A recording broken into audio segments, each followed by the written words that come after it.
What's up, guys? Welcome back to Entree Woman TV with your hostess with the mostest, Diana Gladney. And I am so pumped and excited to be doing the live podcast recording for actually it's what's going to be next week's episode. So it's not going to be for this week. This week's episode is already published, talking about just authenticity and vulnerability, just kind of going a little bit more in depth and behind the scenes for my latest vlogumentary that I did, I guess. And so because I know I won't really have time to do it, I had a few minutes here before I need to head out. So I needed to go ahead and get that done. So figure why not add a little video element to that, share that in advance for the Entree fam for next week's podcast episode. So whether you're watching this live or on the replay, thanks for being here. I appreciate you. So this week I wanted to talk about the whole concept of what type of content should you actually publish on a new YouTube channel. And when you're thinking about all the things that I could be doing or should be doing, or what topics should I talk about, what topics should I actually cover, what do people want to hear, what do they want to know, what don't they want to know, or if this person's doing well or whatever.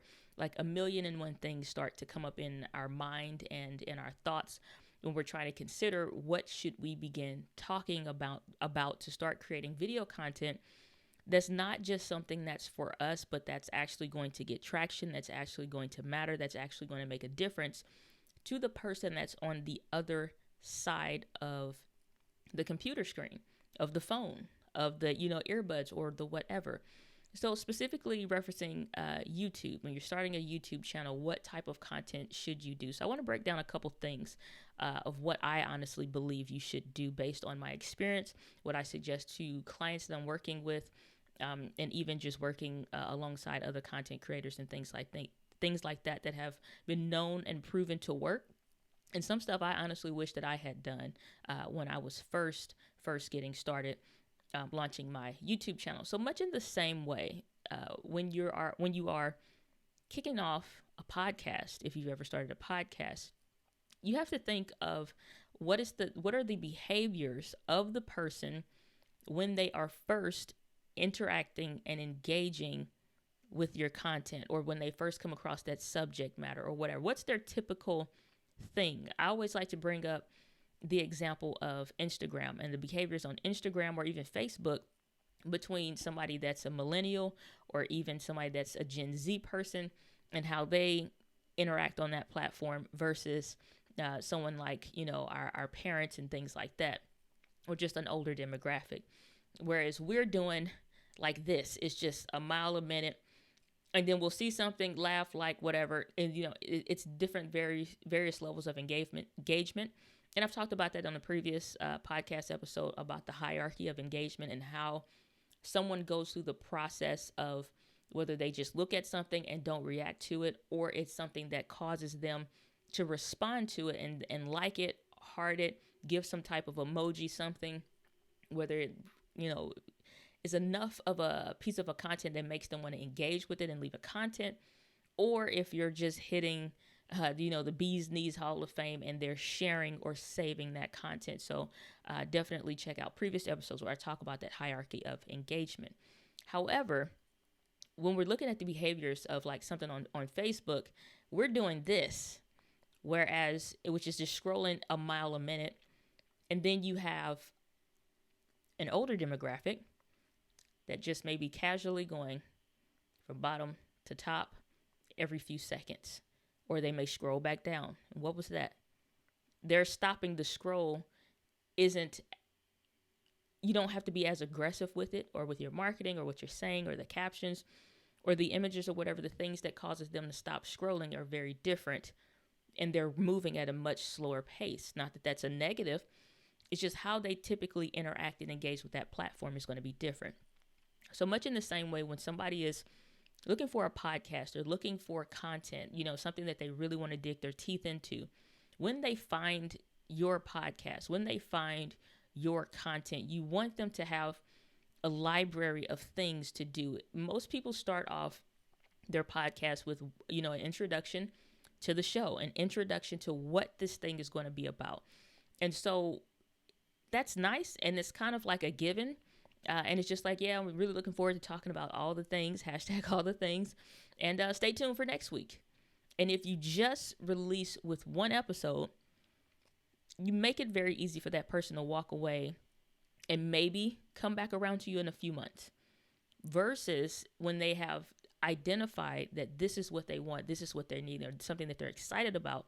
Yeah, they could wait until next week for that content to publish, or what's suggested and what works, release with a few episodes. So in the same way, when you're first starting off a YouTube channel, I would highly suggest that you kick it off with a few episodes.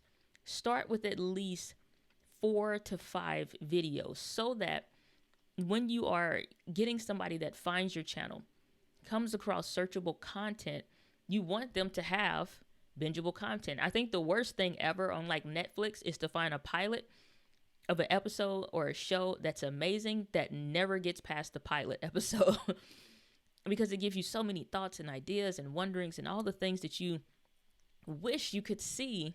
It's one particular show I have in mind. I wish it was becoming a show, and it's not. They've gone on to take on other jobs years later, and it's just not happening. So it's just like, man, I wish this pilot had kicked off. So it's like, I kind of wish they had not just a pilot episode, but like a pilot season. So the same way when you have whatever it is that you're doing. I had a coaching client that, does some accounting and stuff and work like that and all kinds of financial tips. And so we were going through the structure of, that in the coaching and just like, okay, what are people searching for? What are things that are questions that people are asking? And I want to get into how to dig into that to know what to produce in those first 3 to 5 episodes. And it's just like, okay, the thought process of what I should make and the frame that you have around it as quote unquote, the expert is one thing, but that may not be any of what somebody is actually searching for on this other side here that has everything to do with what they wish you would publish. And everybody has content on the channel, whether they have an established channel or they're starting a new channel. Everybody has something that their audience wishes that they would publish, more about, or I want to see more of this or whatever. So when you're starting with your YouTube channel, it's something that you're thinking that you're wanting to do, or just even revive your channel. Kick it off with a couple episodes. Don't overwhelm people. But if you're just starting the channel brand new, go ahead and drop 3 to 5 episodes. You know what I'm saying? So when somebody finds it, it's not just that pilot episode. It's not just that introduction to a podcast. It's something to get your teeth wet. You know what I'm saying? Or your feet wet or your teeth sinked in. I don't know why I said teeth wet, but whatever. If you want to get your teeth wet, you can do that too. But something to sink your teeth in. It's something that you can watch.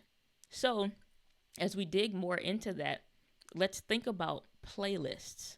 And this is the same thing that I worked through with coaching clients, that this same client that I went through and gave you an example for recently. Same thing. What's a playlist of content that if I was seeking and searching and desiring to know more about this topic, that I would absolutely be able to be like, yes, I found it.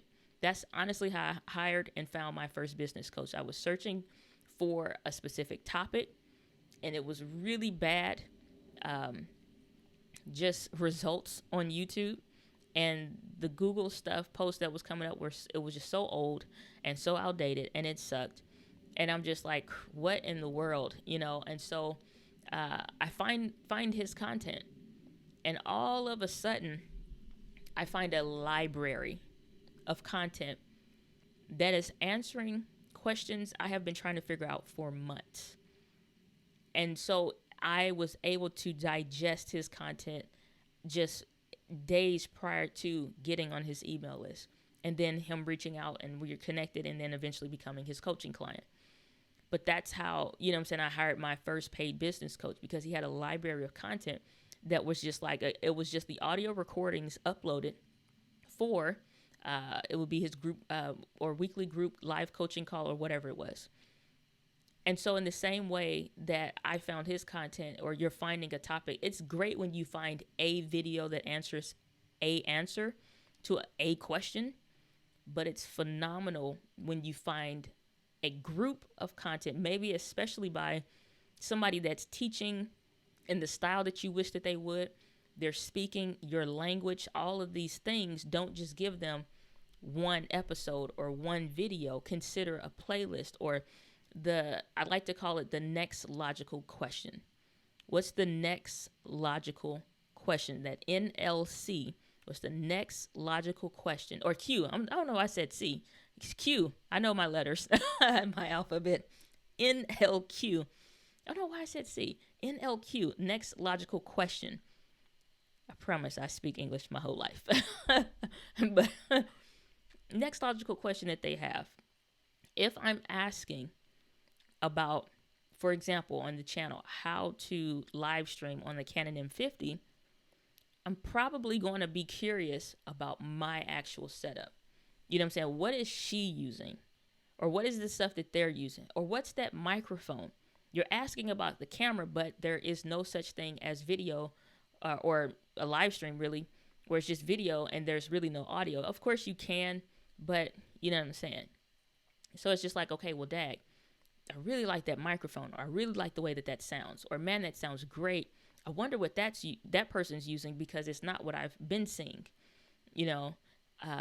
And so then you search, and maybe you search in the search bar on the channel microphone, just to see what kind of microphone I'm using, or a live streaming microphone. You may search on my channel, because there's a search bar on everyone's YouTube channel, especially for as many videos that I've made. I think TubeBuddy just told me that I hit 300 uploads or something like that. I don't know if all of those are published, because I know I do have some unlisted videos and some live streams that are not public, but it's just 300 uploads. And I know I've done way more than that. I know for a fact I've done over 500 videos now. But it's like, and I know I went through and deleted like 100, or it's probably like a year or so ago, 100 old videos that I just did not like, or were no longer relevant, or whatever. So you have that. And so it's just like, out of 300 videos that are present on the channel, you know, even with a created playlist, it can sometimes be harder. So as you're developing content and somebody's searching for something, think about that next logical question that person may have about something. And that could be another video topic for you. So the next piece I want to go into is, if you're new to creating content for a channel, or you're trying to revive your channel, and you're like, dag, there's so many things I could talk about. What should I start with? It's really helpful, and something I absolutely suggest to every one of my coaching clients is to go and find a video that's in your niche, that comes up in search, you know, within that top fold. So maybe those first 5, 6, or 7 videos that comes up on a search on YouTube, and see what questions and comments are listed by the people that watch this video. It doesn't matter how well it performed, it's coming up in the top search. So those are the ones that are going to get clicked on more than anything else. So if you don't have an audience, go to somebody else's audience that's doing similar content and figure out what questions are they asking that probably aren't being answered. And if it is the same way, if you're searching for content, you can go to somebody else's channel and search in. If they're talking all about, you know, this accounting software, for example, type in something that's another thing. What's the best computer for a business, or something like that, or whatever that next logical question would be for that person that's searching for that answer, or searching for answers on a topic, and see if they've done a video on it. If they have, go and watch that video, and also look at the comments as well. The comments are a great indicator as to what people may want next, what has been created that maybe wasn't answered fully, or in the way that it didn't come across the way that they thought it would. So you may do a video. For example, I got a question on the video I did about the 4-person live streaming setup. I've done a ton of information on the Canon M50, which is probably how a lot of people on the channel have come to find and subscribe to the channel, or some kind of camera related content. But regardless, I've done a lot on that camera. And then, you know, the live streaming has become a segmented portion of that. And we've covered from the microphones, from my setup, to how I set that up, set up a live stream in a couple different ways. And then I got a question on the 4-person live streaming setup for the video. It's like, okay, what, I or I was expecting to see more on the video side of things. And my answer, since I replied to all my comments, #pro tip, is there's not included in here because there are dedicated videos specifically on multiple types or different types, multiple different types of setups. So again, I have video as answers, to some of the questions and stuff that comes up in the comments, which is really neat. After you've been creating content for a while, you'll, be able to reference videos that are already the answer to what people are looking for. But if you're just creating a channel, or you're reviving a channel that maybe you started doing some stuff, it died, or you kind of lost, some, some momentum, and you're trying to rebuild that, same thing. Kick it off with a new pilot. This is what we're doing. This is something that's new. This is what is new coming to the channel, and then honor that with the actual videos. So comment sections are great, even on somebody else's ones or even on your own. What are the questions that people are curious about or wish that was they could find an answer for? And a lot of times when you have some of these really successful videos or really successful channels, doesn't matter really what the subscribership number is, because you can have somebody that has 10 subscribers on the channel and a viral video, So in the same way that person has a ton of traffic coming to that video, they don't have time to answer all those questions. So what I would start doing? Answering the questions. Several times throughout the week, multiple times throughout the day. I was even recording some of the vlog that I'm recording for today. Just recording just some additional B-roll of me replying to answers on YouTube. I take a few minutes out of my day every day, and I'm replying to questions and comments. I'm liking, I'm hearting, I'm responding to, I'm going through my own comments because I have enough traction now to make sure I'm replying to every relevant question that somebody has, or just letting them know, hey, Susan, 2 comments below, you already asked this, the questions, link, everything's right there. So just giving, responses. But if you don't have any, go to somebody else's channel and start replying. I've had great conversations on other people's videos, not trying to be malicious, not trying to do anything, but just genuinely answer and have communication and conversation. Even those can give you more insights, and you'll know what that next logical question is because they'll probably ask you. The most interesting thing that I've found in doing videos on YouTube and having videos that are very successful, because I don't want to rank every video. That's the one thing about, knowing so much about videos. Like I don't have to put tags in there because I don't want to rank everything. My vlogs is just for me and you. It's just like that's a one to just track my journey, capture these moments that are most important to me, and share that. That's pretty much the gist of it. So I'm not trying to rank a vlog, or I'm not trying to rank a rant video or whatever. But videos that I do want to rank, I have that capability to do that. So if there is a video that does really well and it has comments and questions on, I'm making sure that I'm honoring those people that are there. But if you don't have that yet, go to somebody else's video who's already done the work and start taking note. What questions are people having? I'm going to give you guys a pro tip. I've given this on the previous podcast episode as well, where I talk about I keep and I turn on every time somebody subscribes to my channel. It is stupid in my email for, the amount of people that are just like, this person subscribed, this person subscribed, this person. I have to delete so many every single week, but I also take some time, just about 10 or 15 minutes, maybe about once every 2 weeks or so. If not once a month, it's gotten down to like once a month now, where I'll go through, and before I delete that person, especially like if I'm looking into what's that next logical question, that next logical piece of content that maybe I want to create, I'll not only click on that person's name to see, do they have an active channel, or maybe it's just like a personal channel or whatever, that they're just kind of like watching content on. Even that can be valuable info to find out, what are they watching? What are the playlists that they've created? What questions are these videos answers to, or what answers to these questions, or vice versa, however it would make sense phrased. But, it's just like they're looking for something. If they're creating playlists around live streaming for video, and they added your video to the playlist of stuff, or they're researching, or they're learning, or whatever. I do the same thing when I was switching from PC to Mac. I had created a private playlist just called Learning Mac. I created one for Final Cut Pro 10 so I could add a playlist of all of the relevant videos. So when I got the software, I could go through and I would have those tutorials ready to go. So that's super helpful. If you do get subscribers, I don't care how many you have. Some people say, well, I only have 20. I only have 15. If you had a speaking engagement and you had 20 or 30 people in the room, you'd be just so on your feet excited.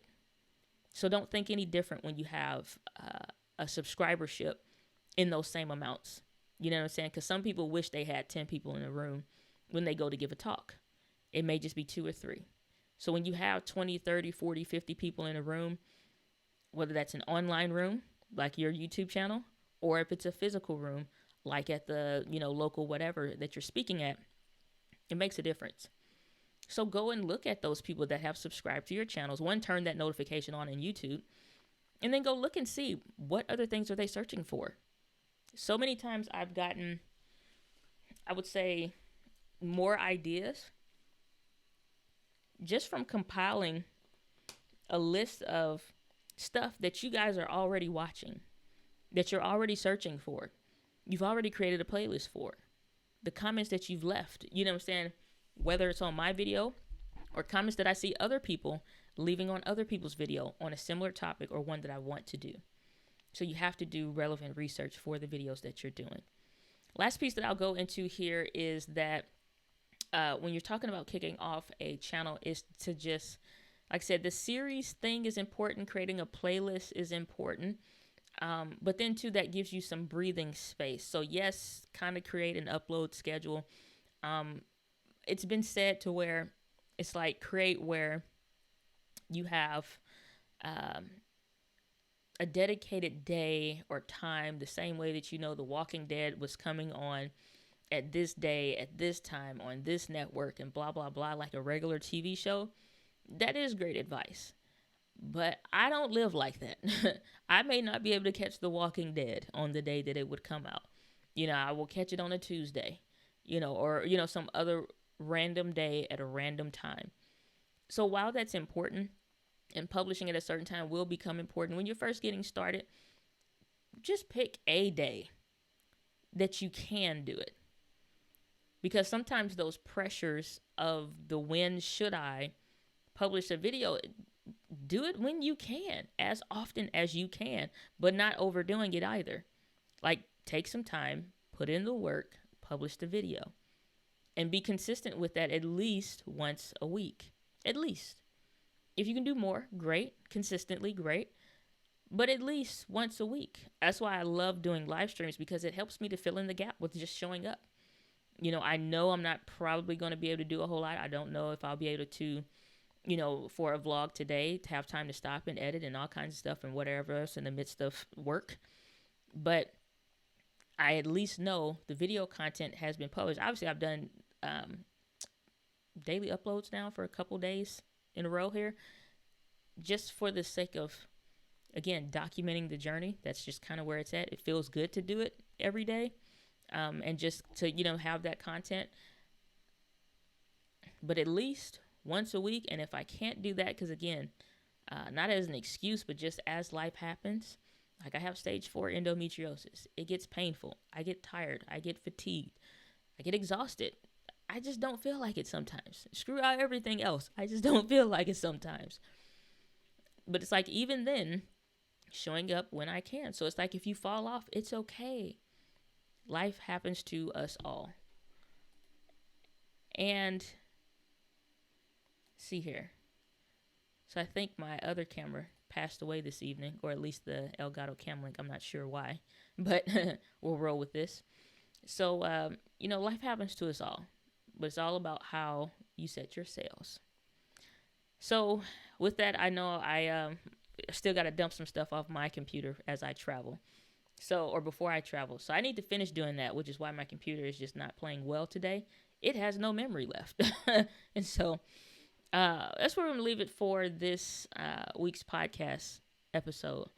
And if you got value out of that, leave your thoughts down below, or a rating or review, or however you want to do it. But with that, guys, live with passion, and I will see you on the next episode. Peace out.